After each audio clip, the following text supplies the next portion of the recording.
I couldn't think of an intro. Man, coolest intro ever.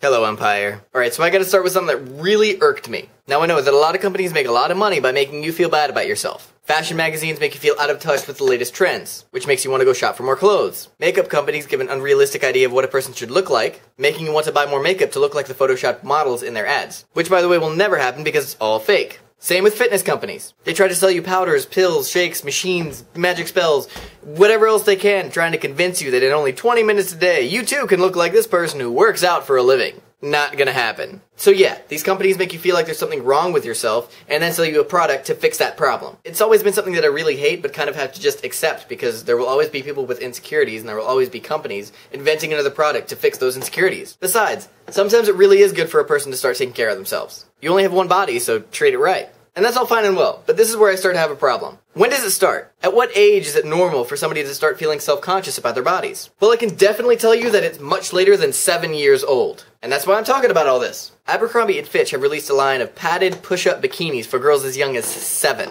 Now, my own personal opinion, a 7-year-old girl should not be worried about how hot she's looking in her little skimpy bikini. And definitely should not be worried about how large her lady parts are. They're 7-year-old girls. When are people going to draw the line and just say, no, that's off limits? Because I'm beginning to think never. Turning a 70-year-old into something sexy by putting a pair of boobs on it is just wrong.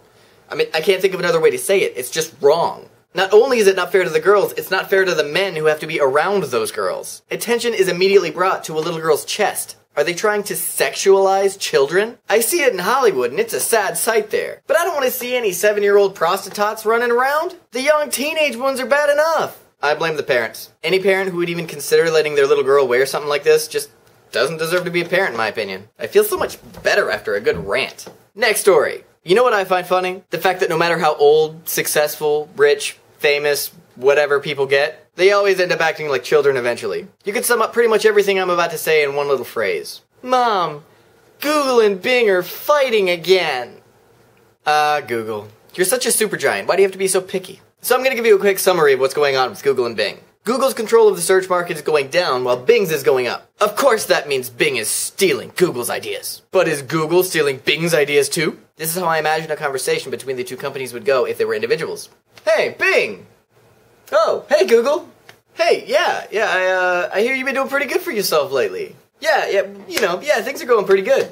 Yeah, well, I mean, yeah, good for you and everything, but there's some things that you've been doing lately that, well, I'm just saying, that I did them first, so, I mean, it's not really cool that you, stole them from me or anything. That's that's not cool. Well, yeah, I can see why you would feel that way, but, what exactly are we talking about here? Well, okay, for example, your algorithms, right? They're getting pretty similar to mine, I'm just saying, I worked for a long time on those things, and we tend to be bringing back the same search results now, yeah? Wow, that's interesting. Huh. Hey, you know what else is interesting? Yeah, I noticed that when you type in some kind of food in your search results now, a recipe comes on the sidebar. Yeah. Wasn't I doing that first? Yeah? Yeah, I think I was, yeah?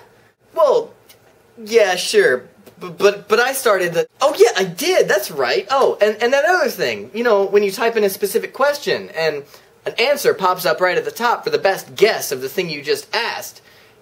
I think I was doing that first too, right? Yeah, well, I never... Oh, yeah, and that whole video preview thing that you've been doing that I started a long time ago, yeah, where'd you get that idea from? That's genius. Look, buddy. I'm the big dog around here. Always have been, always will be. And I shouldn't have to work for that spot. So you just back off. You're stupid. Yeah? Well, my dad could totally beat up your dad.